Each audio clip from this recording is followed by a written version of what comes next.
Hello, welcome to Unit 5, Lesson 12, Math Expressions. The goal of this one is to be able to move comfortably between an equation, a table, and a graph to answer questions regarding rate situations. We're going to be studying constant speed. We'll be looking at examples of instances where speed is a factor, and I know you guys are all experts due to the fact that you studied the rate formula or the speed formula in your science classes where D equals the rate times the time. So this should be a review for most of you. Suppose a high-speed train travels at a constant rate. This is important to know. If it's not a constant rate, it's going to have a hard time writing an equation, but that's okay. Still can be done. Between Greenville and Orange Lake. They've identified the variables for us. Anytime we see t, that will be representative of the amount of time in minutes that has passed. Anytime we see the letter d, that will represent the number of miles the train has traveled, distance. The variables d and t change together. Their relationship is represented by the equation d equals 2.5 times t. So d equals 2.5 times t. This is the rate, 2.5 miles per 1 minute. We just don't need the 1 on the denominator. T is the independent variable. That's important. In other words, when you have to graph an equation, it's important to know that the independent variable is on this side, and this is where it is in your table. It's here. Usually the independent variable is the variable that's assigned with a coefficient. This is where it goes here on your x-axis. That's the independent. In other words, it is considered the independent variable of these two variables because nothing really affects it. Time will continue to pass on a clock whether the train is traveling or not. We do not know how far a train is going to travel until we are given the amount of time that is expected to travel. That's why this one is independent or dependent. The dependent information goes here on the right side of any table. And then our tables are written like this. These are the coordinates to make our graph, but that's coming later. Anyway, the first step is to complete the equation, or complete the table. Well, this is the equation for this table, and this goes back into our previous study. Once we are given the value of 1, we can substitute and evaluate the expression to one simplified answer. So in other words, to figure out the answer for D, we use the equation 2.5 times 0, and then grab your calculators at this point, 2.5 times 0, and I hope you don't need a calculator, but anything times 0 is 0. To figure out row 2, we use the equation 2.5 times t. T is now 1 for this row, and multiply it out. And continuing on down the table, that's how you use an equation to complete a table. And I will finish the table for you. One piece of word of wisdom, some of you say, well, why don't you just add 2.5 as you go down the table? And that's fine. That works as long as the left side numbers go up by 1. Okay? My computer is doing all kinds of crazy things, so I hope I get this video with fewer interruptions that have happened so far. Now we go into, and I've graphed the points for you, but part 2 says graph the points from the table. This is where you find your coordinates, okay? This is x, y, okay? These are your coordinates, so these are the points. And you start at 0, 0, and you go to the right, however many spaces, and then you go up from there. So at 0, 0, this is the point 0, 0. Starting at 0, 0, I go over 1, and I go up 2.5, go over 2, from 0, 0 up to 5, go over to 3, up to 7.5, okay? And just, that's how we plot our coordinates, and that's where you find them in a table. Does it make sense? Now, the answer key connected these points. Does it make sense to connect the points on the graph? If so, connect them. Well, the graph has been done for you. But yes, they should be connected. And they should be connected because something is happening between these graphed points. The train is actually covering ground. If I can find a point on this line, and that's where the train will be if we had a map. Okay, we can also find the distance on a point that's not plotted. So we could find where the train is at after 1.5 minutes. We could find where the train is at after. The train isn't just showing up here and then it disappears and shows up here 1 minute later. There's actually movement between these plotted dots, and that allows us to connect the lines. Draw the unit rate triangle on your graph. This is a good review. Remember the unit rate triangle. You can find that answer here.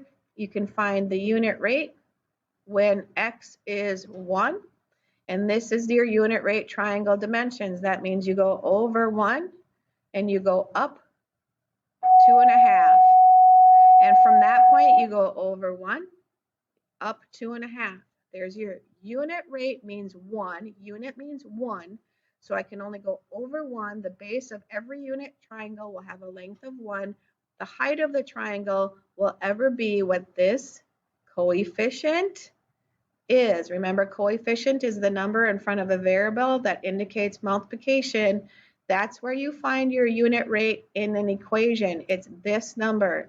It's the coefficient in your equation. That tells you the height of your triangle. You can find the unit rate triangle here.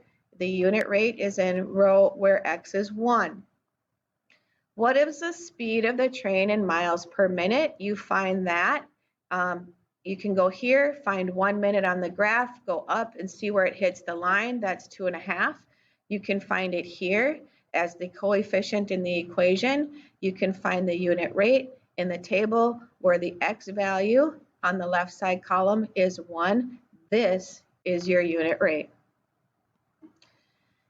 Changing and are the changes considered constant? So that's the focus of this little part of lesson 12. We're going to take a look at a Superhero Supplies Incorporated, where there's a production of different types of soup with the brand Superpower Soups. In the factory, each type of soup flows into a different vat. We don't want to mix all these soup flavors together. So here's the variable. Soup is being poured from a giant container, probably down a tube, into a vat. A vat is a big, giant kettle. Think factories, so everything's large when it comes to factories. Time is being measured in seconds, okay? And V is representative of the volume measured in liters of how much soup is inside the vat. Think kettle, think big like witch's kettle. I always think of a vat. When I think of a vat, I think of a giant black witch's kettle. But that's what a vat is. So there's 5 different soups being produced in this factory. Vat 1 has super strength. Here's the equation for how soup is entering that vat. In vat 2, here's the equation for how that soup is being entered into a vat. Vat 3, vat 4, and vat 5. We're going to take a look at just vat 1 right now. Complete the table for vat 1. Here's the equation. V equals T squared, which means T times T, not times 2. So if T is 0, 0 squared means 0 times 0. There is 0 soup in the vat. It starts out empty. If 1 second goes by, that's 1 squared. 1 times 1 is 1. After 2 seconds, 2 squared means 2 times 2, which is 4. 3 squared is 9. And so on through the rest of the table. Now we need to plot the points for this. Okay, so here we go. These are my ordered pairs. This is X. Anything X is over here. And then we go Y is second. So starting at 0, 0, I go over 0, up 0. That is that point. Over 1, up 1. Over 2, up 4. Over 3, up 9. Over 4, up 16, and so on. Plot the points. We did that. Check that one off. Is this soup flowing into the vat at a constant rate? So a couple of ways to look at that answer. Can I draw a unit rate triangle? In other words, can I draw steps up this graph? Let's take a look. See, I go over 1 and I go up 1. That means if I go over up 1 and up 1, if I continue with that rate triangle, that doesn't fall on the line. So that doesn't indicate a constant rate. You can use your unit rate triangles. If you can draw over 1 and up the same height of the triangle all the way up the line, you have a constant rate occurring.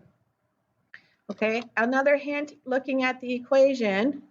If you have this variable and it's squared, if there's an exponent, you will not have a constant rate. Squaring or having this exponent to a power gives you a different shape to a line. It doesn't give you a nice line. It kind of gives you a little curved line because there is not the same size step going up the line or using the points. In the table, if you're just given a table, how can you tell if there's a constant rate? Is there the same multiplier? This was multiplied by 1. This was multiplied by 2. This was multiplied by 3.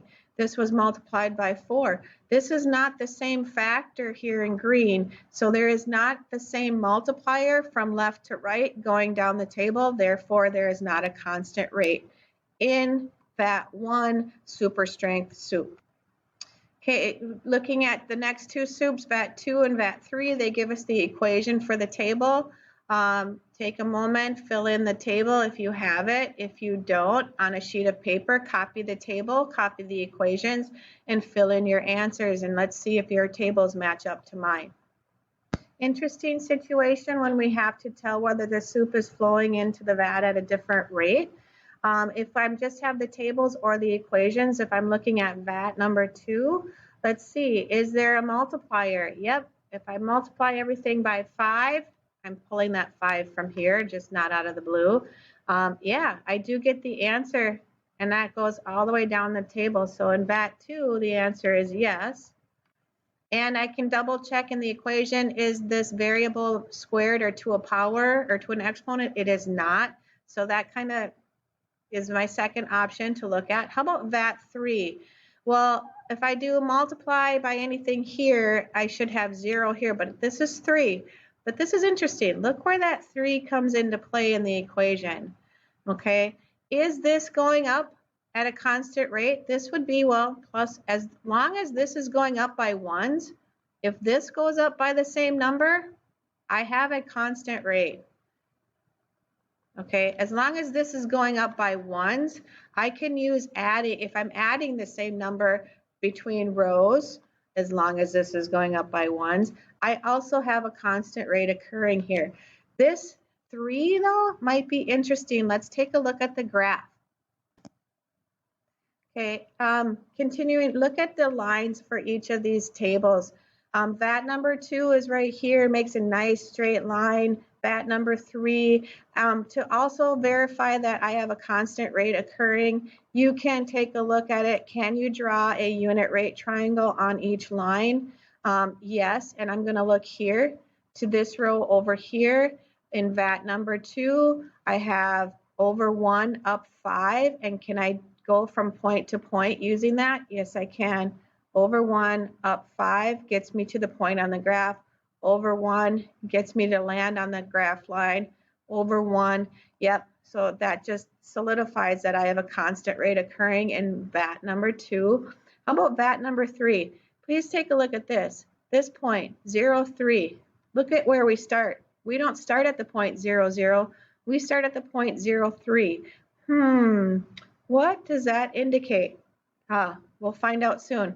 But I go here, and my unit rate triangle is up over 1 up 5, the part that's added. I go over 1 up 5, over 1 up 5, over 1 up 5. Yes, I have a constant rate. I have a nice line. This is called a linear situation because when graphed, makes a nice straight line, no curves. All the steps are equal if we draw in our unit rate triangle. And what does this plus 3 tell you? That plus 3 means that there's already soup in the vat, and we start adding more. So there's 3 liters of soup in the vat, and then we start adding more to it at a constant rate. Have to be quick. The 5s tells you the amount of liters entering per second. The +3 tells you how much is already in before more is added.